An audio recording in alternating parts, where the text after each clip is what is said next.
지금부터 제13차 이해찬 대표님 정기 기자간담회를 시작하겠습니다.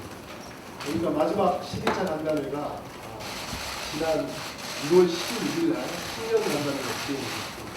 그동안 이렇게 텀을 길어진 이유는 중간에 이해찬 위원장께서 중간에 한번 기자간담회를 하셔서 텀이 길어진 것 같습니다. 먼저 우리 대표님 모든 말씀 듣고 들어가서 질문입니다. 네, 여러분 아주 반갑습니다.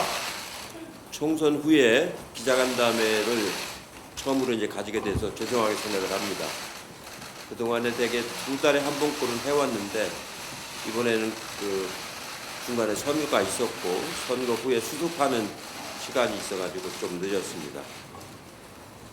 앞으로 이제 전당대회가 8월 29일 날 할 예정이기 때문에 아마 한두 번 정도 기자간담회를 더 할 수 있지 않을까 그렇게 생각을 합니다. 올해가 이제 정부 수립 101주년을 출범하는 해인데 21대 국회가 이제 출발을 하게 되었습니다. 21대 국회는 이전 국회와는 완전히 다른 국회가 되어야 한다고 생각을 합니다.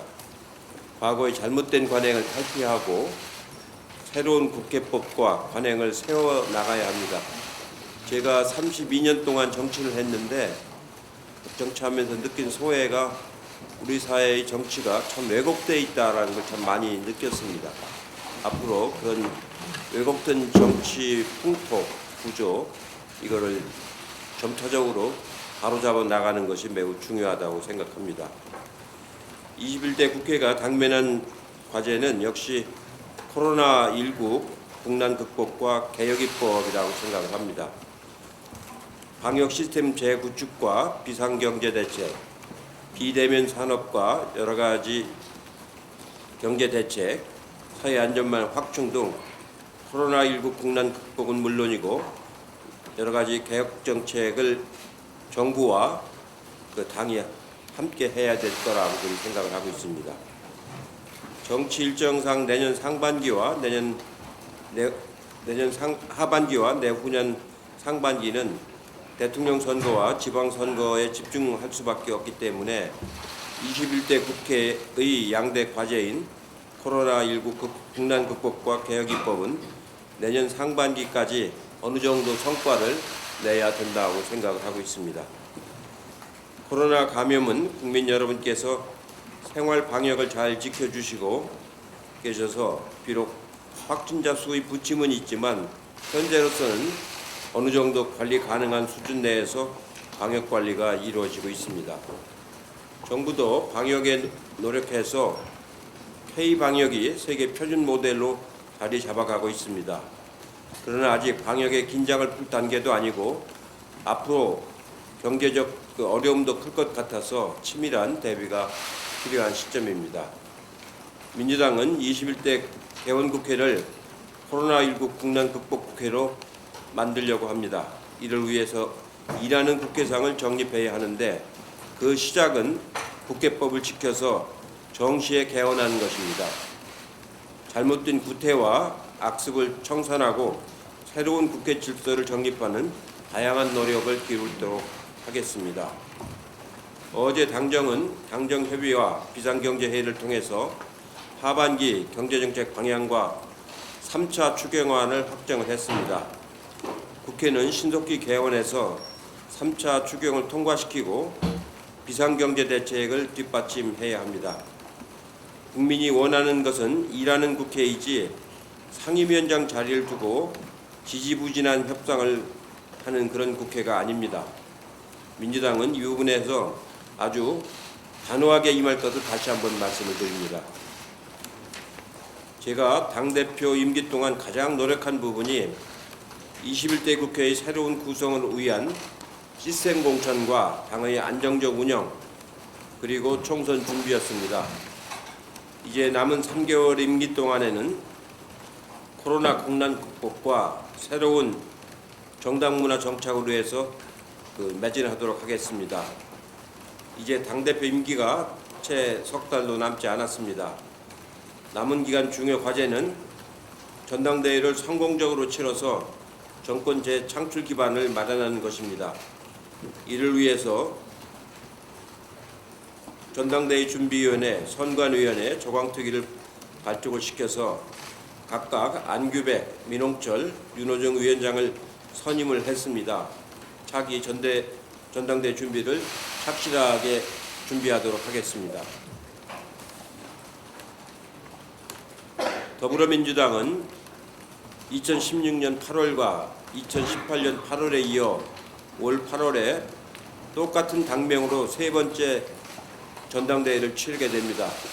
아마 제가 지금까지 본 우리 당의 역사에서 처음인 것 같습니다.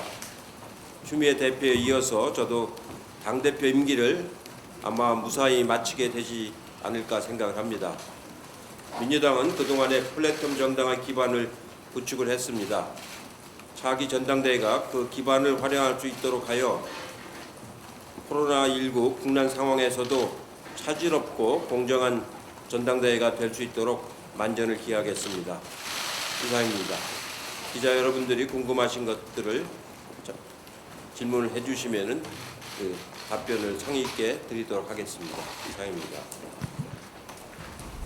네, 우선 앞서 이 자리에 윤호중 사무총장님, 조정식 정책위의장, 진성준 전략대위원장, 호병훈 사무부총장, 김성환 비대위원장이 함께합니다. 질문하실 내용 누가 질문해 주시죠.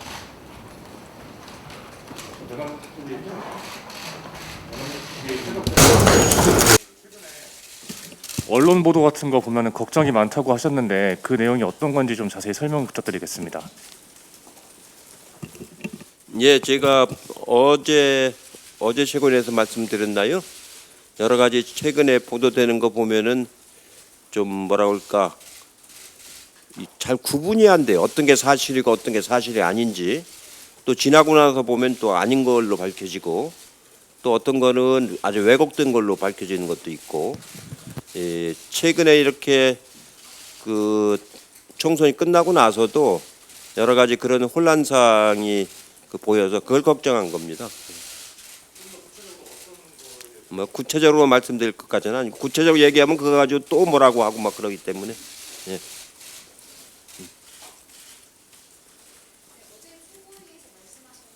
예. 예? 새로운 현상이 나타나고 하셨는데 그 새로운 현상을 무엇을 지칭하는 것인지 구체적으로 설명 부탁드리겠습니다. 일부러 제가 어제 추상적으로 말씀드렸는데요. 지금 여러 가지 새로운 현상들이 나타나고 있습니다. 오늘 당장 의원총회만 해도 총회 자리가 없어가지고 기존의 246호실을 새로 좌석을 늘렸지 않습니까? 의제 색깔이 표가 나요. 처음 봤습니다. 그것도 이제 새로운 현상이고, 그 무엇보다도 국민들의 기대가 굉장히 높아지고 있습니다. 총선 끝나고 나서 더 기대가 아주 많이 높아지고 있고, 여러 가지 그동안에 미뤄왔던 개혁 과제들 그런 걸 잘 하라는 그런 요구가 뭐 저 개인뿐만 아니고 저희가 관여하고 있는 여러 가지 미디어라든가 이런 당 홈페이지라든가 이런 데도 굉장히 요구가 많이 전에 없이 많이 올라오고 있습니다. 그런 것도 기대고 또 이제 우리가 처음으로 이번에 재난 극복을 위해서 지원금을 줬지 않습니까? 특히 전통시장의 분위기가 우리가 예상했던 것보다 훨씬 더 활력을 띠고 가는 그런 현상도 저희가 새롭게 보고 있는 거거든요. 그만큼 국가의 역할이 중요하다 이런 생각을 요즘에 많이 하고 있습니다. 그 외에도 아마 자그마한 것들이지만 작은 변화들이 여러 도처에서 지금 많이 생기고 있습니다.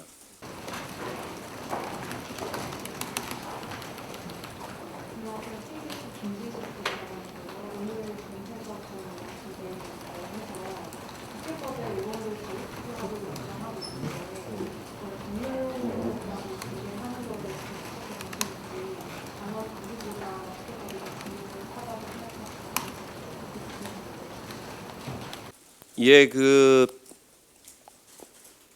금태섭 의원님은 지금도 우리 소속이시고요.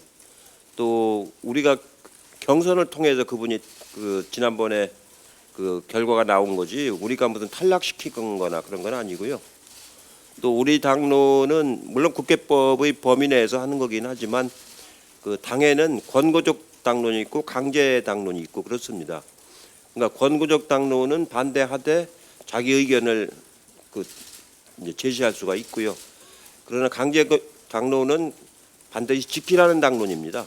그런데 지난번에 금태섭 의원이 기권한 법안은 강제 당론이었거든요. 그렇기 때문에 윤리심판원에서 아마 경고로 이제 제재를 했는데 경고라는 건 사실상 이 무슨 당원권 정지되거나 그런 것도 아니고 실제로 이제 말이 이제 징계지 내용상으로 보면 가장 낮은 수준의 이제 징계라고 할 수가 있습니다.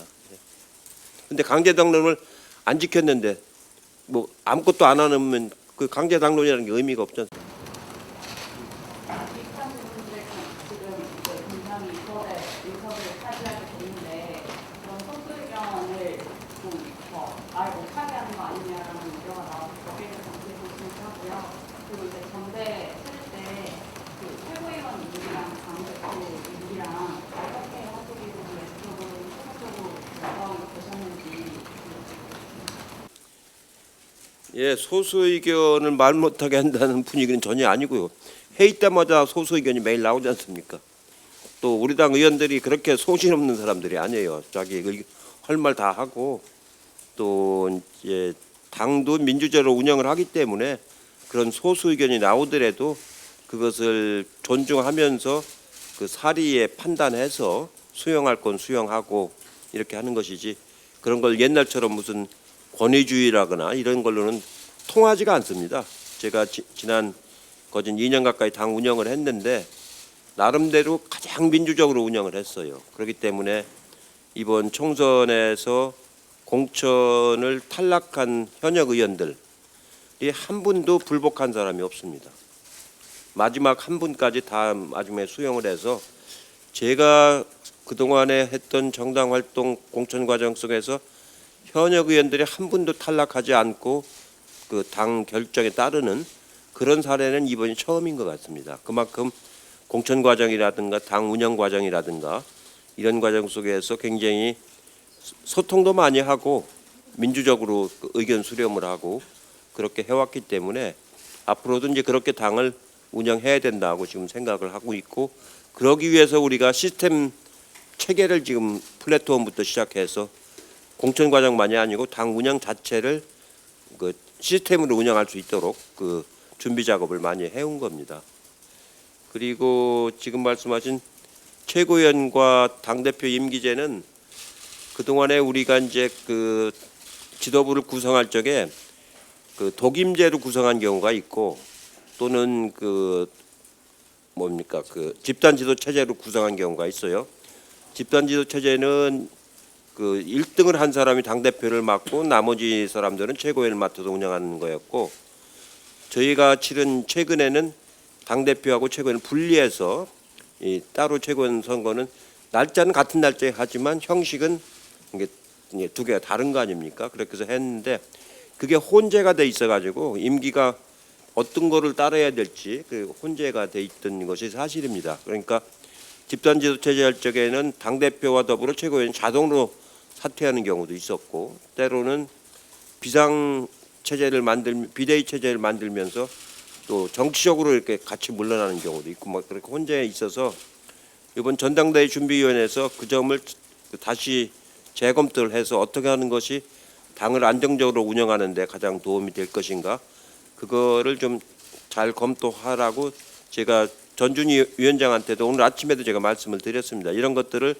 그동안 해왔던 걸 그냥 적당히 얼버무리지 말고 좀 그 합리적인 제도화를 시킬 수 있도록 그렇게 해서 그 최고위원은 최고위원 나름대로의 그 뭐라고 할까요? 그 역할을 다할 수 있고 당 대표는 당 대표대로 역할을 다할 수 있는 그런 제도화된 체계를 이번에 좀 만들려고 합니다.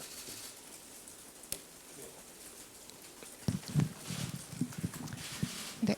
이용수 할머니께서 2차례 기자회견을 하셨는데요. 혹시 대표님께서 보셨다면 어떤 좀 생각이 드셨는지 궁금하고요. 그리고 그 윤미향 의원 관련해서 보고를 받으셨다고 하는데 어떤 소명 자료를 보고를 받으셨고 또한 그 보고 자료를 받으시고 어떠한 판단이 드셨는지 좀 궁금합니다.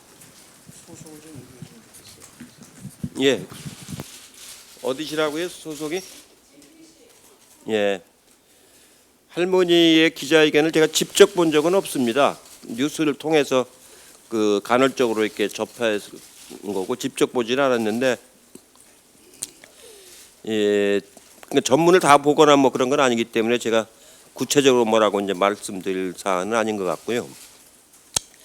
윤미향 의원님에 관한 거는 제가 이제 언론을 통해서 그리고 이제 당에서 보고를 통해서 이제 얘기를 들었는데 무슨 소명 자료를 보거나 이제 그런 건 아닙니다. 그냥 구두 보고를 되게 이제 들은 적이 있고 또 언론을 통해서도 이제 보고 이제 그런 것이지.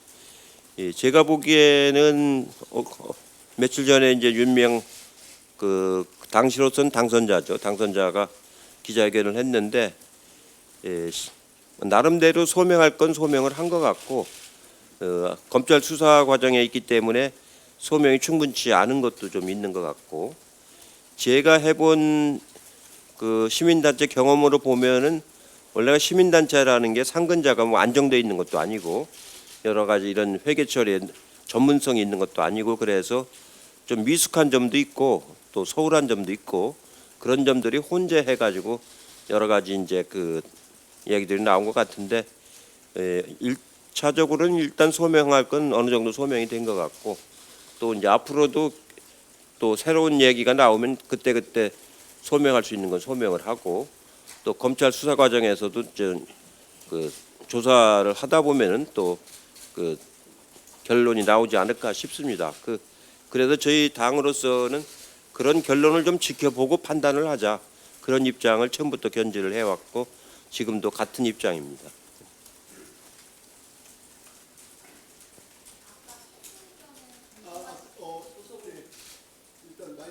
지명을 받으시고 네, 연합뉴스 강민경입니다. 오늘 대표님께서 이제 의원총회에서 역사의 흐름이 바뀌었다면서 왜곡된 현대사를 바로잡아야 한다 그러셨는데 혹시 이거 바로잡아야 할 역사 좀 대표적인 사례가 있으신지 하나 좀 설명 부탁드리고요. 그리고 이제 당내에서 한명숙 전 총리에 대한 이제 재심이나 이런 청구 요구를 계속 해오고 있는데 이 부분에 대해서는 좀 어떻게 생각하시는지 한 번 더 얘기 부탁드립니다. 예, 우리 현대사가 대개 이제 45년에 해방이 되면서 지금까지 70년이 넘었습니다. 정부 수립한 이후로도 지금 3년째인가요? 이렇게 되기 때문에 그동안에 이제 우리나라가 이제 분단이 돼 있고 또 일정 강점기를 거쳤고 그렇기 때문에 여러 가지 점에서 우리 사회가 좀 왜곡된 것들이 많습니다. 실제로 보면은 저도 살아가면서 그런 걸 많이 느끼고 살았고 또 나중에 이제 더 말씀드릴 기회가 있겠습니다. 우리 정치사도 굉장히 우여곡절을 많이 겪었습니다. 실제로 제가 학생운동을 시작한 게 1972년 10월 유신날 때부터인데 그 이전에는 뭐 말할 것도 없고 유신 나고 나서도 우리 정치사가 얼마나 많이 왜곡이 됐습니까? 그 과정 속에서 그 바로잡아야 될 사안들이 한두 가지가 아니죠. 여러 가지 뭐 여기서 한두 가지를 말씀드리면 그게 다냐 하고 또 반론이 나올 정도로 뭐 여러 분야가 이제 지금 그렇습니다. 그렇기 때문에 그런 부분들을 뭐 일거에 한 번에 이렇게 바로잡을 수는 없는 일이고 차근차근히 경중과 선언을 가려서 이렇게 바로잡아 나가야 된다고 생각을 하고 있습니다. 한명숙 전 총리님 재판건에 관해서는 제가 그 당시에 이제 그 재판의 대책에 관련해서 제가 대책위원장을 맡아가지고 여러 가지 대응들을 많이 했는데 그때 그 두 번의 재판을 받았지 않습니까? 두 건의 재판을 받았는데 첫 번 건 다 그 무죄가 났고 두 번째 건은 1심에서 무죄, 2심에서 유죄가 나고 대법에서 유죄가 났는데 제 판단으로는 그때 유죄가 날 적에 그 2심에서 유죄가 날 적에 참 의구심이 많았어요. 그 이해되지 않는 점이 저도 뭐 수사도 많이 받아보고 재판도 많이 받아봤지만 그렇게 그만하면 처리하는 경우는 참 드물거든요. 특히 대법 예규 같은 경우도 대법 예규라는 게 뭐냐면 새로운 증거가 없을 시는 그 1심 판결을 그 뒤집어서는 안 된다는 거거든요. 근데 그런 것도 다 지키지 않고 새로운 증거를 제시한 게 아니지 않습니까? 그래서 그때 그렇기도 하고 또 그 어떤 증인이라든가 이런 사람들을 50m에 막 소환한다는 건 상식적으로 그건 이해가 안 되잖아요. 또 소환했을 때 그 어떤 조사를 했는지 이런 게 기록으로 남아 있어야 되는데 기록으로 남은 건 얼마 안 되고 그래서 이런 경우는 있습니다. 그 저도 그런 경험을 몇 번 당해봤는데 그 소환을 하고서 거기 가서 이제 거기 이제 대기실이 있습니다. 대기실에서 그 기다리다가 그냥 들어가는 경우도 있어요. 없는 건 아닙니다. 그런 경우는 그러나 예외적인 경우고 대개 소환을 했으면 대개 조사는 하지요. 근데 이 경우는 조사한 경우가 10분의 1도 안 되지 않습니까? 이런 경우는 참 상식적으로 있을 수 없는 일이거든요. 그래서 이런 부분들이 있는데 우리나라 재심 청구 절차가 상당히 복잡합니다. 새로운 증거가 있거나 맞아요. 과거사 진상규명위원회처럼 그런 정부의 공인된 기관이 재심을 결정을 하거나 그럴 때가 이제 재심을 청구해서 재개가 되는 건데 재개 절차가 우리가 굉장히 어려운 나라입니다. 그래서 지금 재심한다는 것은 현재로 봐서는 그렇게 쉬운 일은 아닌 것 같고요. 다만 수사 과정에서의 문제점이 없었는지 그거는 검찰과 법무부에서 자체 조사를 해보겠다는 거기 때문에 좀 지켜보도록 하겠습니다. 저 YTN의 송재인 기자인데요. 대표님 아까 소수 의견은 당 내에서 충분히 존중되고 있다 이렇게 말하셨는데 사실 금태섭 전 의원 이번 일을 계기로 해서 강제적 당론을 폐지해야 하는 거 아니냐 이런 의견도 일각에서는 또 나오고 있거든요. 그래서 좀 어떻게 생각하시는지 궁금합니다. 강제적 당론을 폐지한다고요? 폐지해야 되지 않느냐? 예, 저희가 당을 운영을 하면서 강제적 당론을 채택하는 경우는 극히 예외적인 경우입니다. 대부분의 경우는 일반적인 당론을 택하고 아니면은 조금 더 강도를 높인다면 권고적인 당론을 택하고 아마 강제적인 당론을 택한 거는 제가 당대표하는 동안에 그거 한 건 뿐이었던 것 같은데요. 근데 전혀 그런 것도 없으면은 뭐 당론이라는 것 자체가 큰 의미를 이제 없게 되는 거죠. 그래서 우리가 이건 반드시 관철해야 되겠다. 특히 표결로 관철해야 되겠다라는 거는 건 불가피한 경우에 한해서 이제 하는 거기 때문에 어느 분이 이제 일각이라는 게 어느 분을 말하시는 건지 모르겠지만 당이라고 하는 것은 어느 정도 또 당론을 모아가는 그런 조직이기 때문에 이 불가피한 경우는 강제적 당론을 권고 안 한다고 우리가 무슨 경고를 뭐랄까 당적을 박탈하거나 그런 건 아니지 않습니까?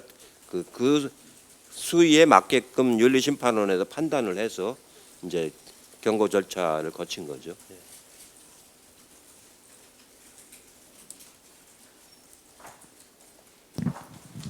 CBS 박희원입니다. 당원 14조에 보면요. 당원이랑 국회의원이랑 적용되는 징계 이유가 좀 다른 것 같습니다. 근데 지금 금전 의원이 적용받은 당론 위반의 경우에는 당원 쪽에 있는 조항인 것 같은데요. 이 점이 잘못 적용된 건 아닌지 궁금하고요. 두 번째로 그 당시 표결 처리하기 전에 금전 의원이 원내 지도부랑 사전 교감을 한 거로 알고 있는데 그럼에도 불구하고 이런 징계 처분이 나왔다는 건 좀 과한 조치가 아닌지 여쭙고 싶습니다.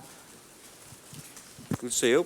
사전 그때 원내대표하고 교감했다는 거는 제가 보고를 받은 적이 없고요.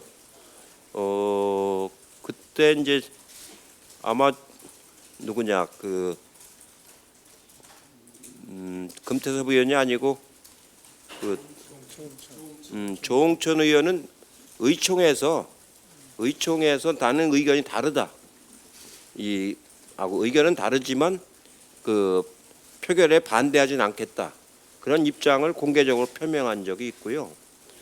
금태섭 의원은 아무런 발언이 없었습니다. 그렇기 때문에 당내 지도부하고 뭐 사전에 교감하거나 그런 거는 우선 저하고 교감한 적이 없고 또 원내대표가 교감했다는 얘기를 제가 보고받은 적이 없고요. 글쎄요. 이제 윤리심판원에서 그 징계할 적에 당원 자격으로서 한 건지 국회의원으로서 한 건지 그 점에 대해서는 제가 아직 얘기를 못 들어봤는데 한번 살펴보도록 하겠습니다. 뭐 이러나 저러나 뭐 큰 차이는 없는 게 아닌가 싶습니다. 그리고 지금 이제 다 그 한참 지난 뒤에 현재는 아마 5월 20며칠 날 그 징계가 이루어진 걸로 아는데 그렇기 때문에 아마 당시로서는 의원 신분을 유지하고 있었기 때문에 의원 신분에다가 그 징계하는 것보다는 당원에다 징계하는 게 좀 그 윤리심판에서 판단한 게 아닌가 그렇게 생각이 되는데 그건 미처 제가 아직 얘기를 못 들어봤는데 한번 파악을 해보도록 하겠습니다.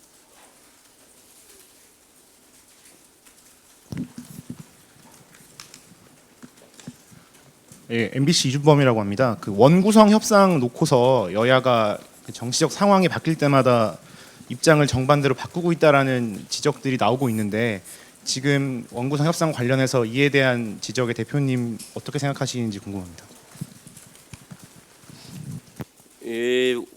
원구성 협상이라는 게요.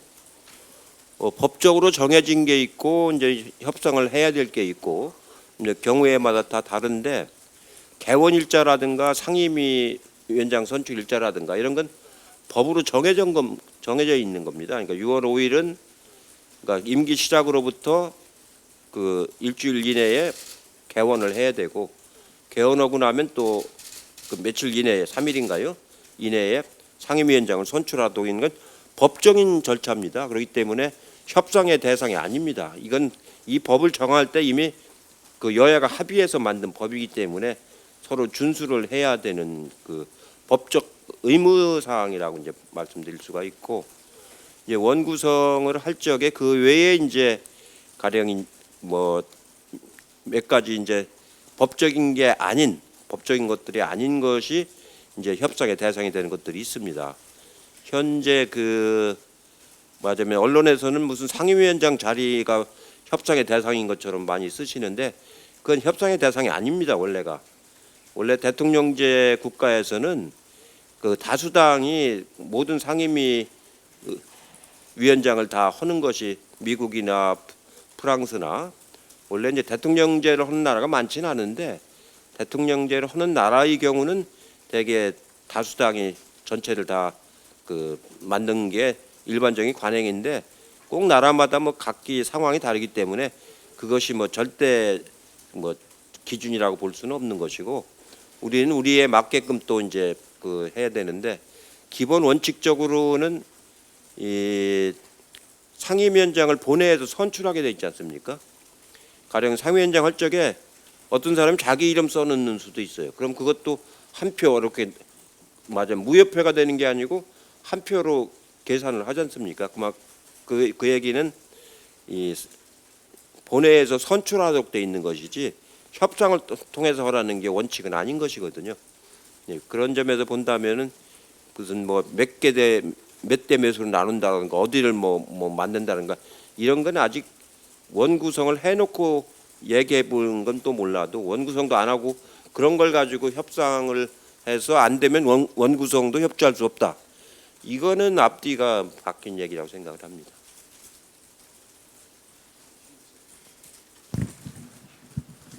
네, 폴리뉴스 권경 기자인데요. 앞서 원구성 협상이랑 관련해서 그 민주당이 야당과 협치를 이렇게 얘기하셨는데 지금 야당은 그 법사위랑 예결위원장 이런 걸 양보 못하겠다는 좀 입장인데 그 부분 어떻게 풀어가실 건지 야당이랑 협치 어떻게 풀어가실 건지 궁금합니다. 예, 이제 저도 이제 법사위에는 안 했지만 법사위에 여러 번 가서 발언도 하고 정부에 있을 때는 또 거기 가서 정부 입장을 얘기도 하고 이제 그랬는데요. 그러고 이제 제가 국회 상임위에 하면서 13대 국회는 모든 그 상임위에 전문위원이라고 해서 정부에서 파견 나온 사람들이 있었습니다. 그 입법조사관하고 전문위원 하나씩 파견 나와가지고 정부 사람들이 다 나와서 법 절차에 관여를 했어요. 그리고 전문위원 의견이 그 당시에는 비중이 매우 컸습니다. 그래서 제가 노동위에가 한번 가서 보니까 그때는 우리가 노조가 활발하지도 않고 노동법도 아주 정비가 안 돼 있을 텐데 그 전문위원들조차도 노동법에 대한 이해도가 그 당시 노무현 의원이나 이상소 의원이나 이인재 의원이나 이런 법률 전문가들보다 낮아요. 그 당시 노동위에 나와 있는 전문위원들조차도. 근데 법사위를 한번 가보니까 법사위 의원들은 아예 개념조차도 안 돼 있는 경우가 많아요. 그분들이 작기와 뭐 체계를 수정한다고 하는데 제가 보기에는 개념도 안 돼 있는 그 당시 노동법이란 건 굉장히 진보적이었습니다. 옛날에 안 지킬 걸 요량으로 해서 만든 법이라서 굉장히 진보적이었는데 그걸 적용하면은 되는 게 뭐 아무것도 없는 거죠. 그럴 정도로 그런 시절이 있었는데 그 후에 자꾸 이제 국회의 전문성이 높아지고 입법고시론 전문가들을 선발을 하게 되고 그분들이 벌써 입법고시를 들어온 사람들이 전문위원까지 진출했지 않습니까? 그렇게 되고 입법조사처도 만들어지고 의원들도 이제 굉장히 그 전문적인 역량들을 많이 갖추고 그래서 사실은 법사위에서 그런 체계 자기 수정을 한다는 것 자체가 성립하지 않는 얘기거든요. 예. 그래서 그건 이제 그런 걸 가지고 자꾸 협상 대상으로 삼는다고 하는 거는 그건 정말로 그 옛날에 잘못된 관행을 얘기하는 거고요. 예결위도 마찬가지입니다. 예결위도 법적 시한이 있기 때문에 그 12월 2일까지 통과시켜야 되지 않습니까? 그것도 옛날에는 법적 시한이 없었어요. 그러다 보니까 연말 막 하루 전까지도 가기도 하고 하다 보니까 그 정부가 예산을 집행하는데 굉장히 어려움을 겪기 때문에 결국 여야 합의로 12월 2일 날은 그 법적으로 이제 통과시키도록 했는데 그때 좀 그 법을 만들 때 좀 그 맞들였다고 그럴까 좀 소홀했던 게 추경에 관해서는 언급이 없어요. 본 예산만 돼 있지. 추경이라는 건 급해서 수시로 제출하는 거 아닙니까? 그러니까 어떻게 된다면 본 예산은 날짜가 정해 있고 추경은 본 예산보다도 더 시급한 거를 하는 건데 그런 점에서 본다면은 그동안의 추경에 관한 부분들은 보완을 좀 해야 되겠다 이렇게 생각을 하고 그 위원회를 협상의 대상으로 삼는다. 이건 저는 저는 지금 현역 의원이 아니지만 제가 해본 경험으로 봐서도 그 협상용으로 대상으로 삼아서는 안 된다 이렇게 생각을 하고 우리 당도 그런 걸 갖고 협상은 하지 말라고 제가 원내대표한테 여러 번 강조했어요. 오늘도 강조를 했습니다. 그런 건 협상 대상이 아니다. 국제신문의 김혜정 기자입니다. 그리고 상임위에서 잠깐만요. 상임위에서 우리가 열 몇 개 상임위에서 전 상임위에서 우리가 과반 다수입니다. 과반 다수예요. 그렇기 때문에 그런 걸 자꾸 협상 대상으로 끌어들여서 시간을 자꾸 끌면은 그게 전형적인 이제 말하자면 발목 잡기 아니겠습니까? 그럴 경우에 대해서는 우리 당으로서도 대응을 안 할 수가 없잖아요. 계속 그 20대 국회처럼 그렇게만 갈 수는 없는 거 아닙니까? 그런 점에서 서로 선의로 했으면 좋겠다. 서로 내각제 국가에서도 원래 이제 내각제가 아니고 대통령제 국가에서도 서로 간에 그 나라의 전통과 그런 거에 따라서 서로 간에 양보해서 배려를 해주는 경우들은 많이 있습니다. 그런 점에서 서로 간에 선의로 해서 그 문제를 풀어가는 것이 좋지, 그걸 서로 간에 뭐라고 할까 20대 국회처럼 막 그렇게 하는 건 바람직하지 않다고 봅니다. 네, 국제신문의 김혜정 기자입니다. 대표님께서 계속 2차 공공기관 이전에 대한 의지를 밝혀오셨는데요. 근데 1차 공공기관 용역 평가 결과가 계속 지난해부터 미뤄져 오고 있는데 여기에 대한 생각은 어떠신지 궁금하고, 또 임기 내에 2차 공공기관 이전 문제에 대해서 좀 매듭 지으실 계획이 있으신지도 궁금합니다. 지금 1차 공공기관에 관한 평가는 거의 이제 사실상으로는 어느 정도 이제 마무리가 된 셈입니다. 다만 이제 2차 공공기관 이전에 관한 정책적인 결정을 어떻게 할 거냐. 그 1차 기관을 보낸 뒤에 새로 생긴 공공기관이 수도권에 굉장히 많습니다. 아주 작은 것까지 합치면 뭐 300개도 넘고 웬만한 규모가 되는 것까지만 해도 100개가 훨씬 넘을 정도로 원래 국가균형발전 취지를 보면은 공공기관이 새로 생기면은 그 위치를 지역으로 두었어야 되는 거죠. 이제 그게 정신이 무시되고 바로 수도권에 자꾸 두다 보니까 이제 그런 일이 생겨서 2차 공공기관 이전 문제가 이제 발생을 한 건데요. 이걸 어떻게 처리할 거냐는 건 이 현재 1차 공공기관에 관한 평가는 어느 정도 나왔는데, 다만 이제 그걸 어느 기관을 어디에 보내는 게 더 실질적으로 성과를 거둘지 효율적일지 이런 거에 대한 이제 좀 판단 같은 거는 더 논의가 있어야 됩니다. 그런 것들은 아직 그동안에 이제 논의를 하질 못했습니다. 못해서 이제 균형발전위원회에서 그런 논의를 좀 더 해서 이 판단을 해야 된다고 생각을 하고요. 제가 여러 번 말씀을 드렸습니다. 그 국가균형발전 차원에서 그렇게 지방으로 이전하는 것이 여러 가지 바람직하다 이렇게 생각을 하고, 또 지방에서는 굉장히 학수고대합니다. 그렇게 해야 그 지역 인재 채용하는 데도 많이 도움이 되고, 그래서 이제 학수고대하고 실제로 제가 봐도 수도권에만 너무 그게 밀집돼 있어가지고 부작용도 좀 있고 이제 그렇습니다. 임기 내에 처리한다는, 제 임기 내에는 뭐 이건 이제 임기가 얼마 안 남았으니까 그건 아니고, 이번 21대 국회에서 이건 할 수 있을지 하는 거는 저는 이제 기본적으로 21대 국회에서 해야 된다고 지금 생각하는데, 그건 이제 국회가 시작이 되면은 그 원내대표단하고 당 지도부하고 정부하고 협의해서 이제 판단하고 결정할 사안이라고 생각을 합니다.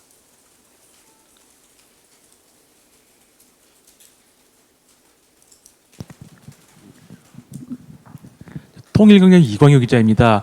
홍남기 경제부총리는 긴급재난지원금 추가 지급에 대해서 부정적 입장을 밝혔는데, 민주당 소 이재명 경기도지사는 정부에 국민 한 사람당 20만 원씩 추가 긴급재난지원금을 지급하기 위한 예산 편성해달라고 정부에 요청했습니다. 그 대표님께서는 긴급재난지원금 추가 지급에 대해서 어떤 입장이신지 말씀해 주시면 감사하겠습니다. 원래 긴급재난기금은 처음으로 정부가 전 국민들에게 직접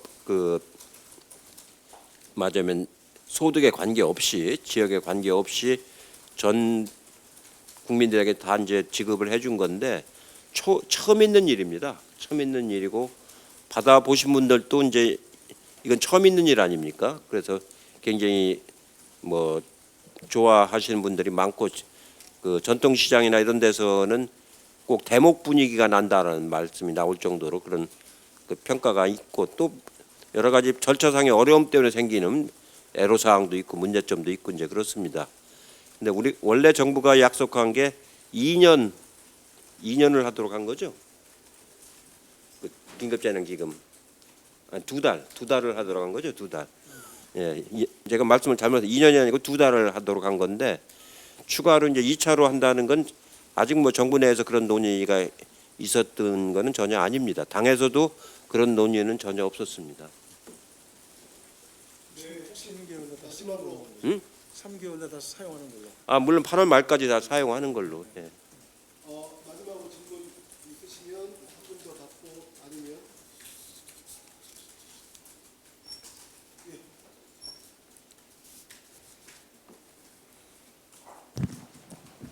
네, 안녕하세요. 이제 한겨레신문 정한봉 기자라고 하는데요. 아까 전에 이제 어쨌든 여야가 선의로 이제 협상을 진행을 해야 된다라고 말씀을 하셨는데 지금까지 좀 원구성이랑 관련된 협상을 보면 이제 여당의 선의가 어떤 부분인지 좀 잡히지 않는 부분이 있어가지고 혹시 그러면 협상 과정에서 여당이 보여줄 수 있는 선의라고 아까 말씀하셨던 부분이 있다면 어떤 게 있을 수 있을지 좀 여쭤보고 싶습니다. 다른 뭐 선이라는 게 특별한 게 없습니다. 법대로 하면 되는 겁니다. 법 절차에 따라서 법대로 해가지고 법이라고 하는 것이 이미 그 법을 만들었다는 게 여야가 합의해서 만든 거기 때문에 기존의 법이 이제 있으니까 그대로 이제 실시하면 된다는 그런 뜻이고요. 그 특별하게 정치에서 무슨 그 선이라고 하는 거는 공공성을 말하는 거거든요. 공정성을 말하는 거기 때문에 그에 따라서 하면 된다고 생각을 합니다.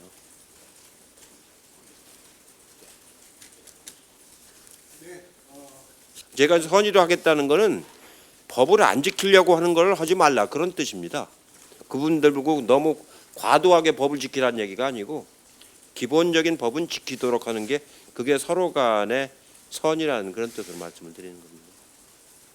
네, 많은 기자 여러분들 이렇게 참여해 주셔서 다시 한번 감사하다는 말씀 드리도록 하겠습니다. 이상으로 제17차 이해찬 대표님의 기자간담회를 모두 마치도록 하겠습니다. 예, 수고하셨습니다. 예.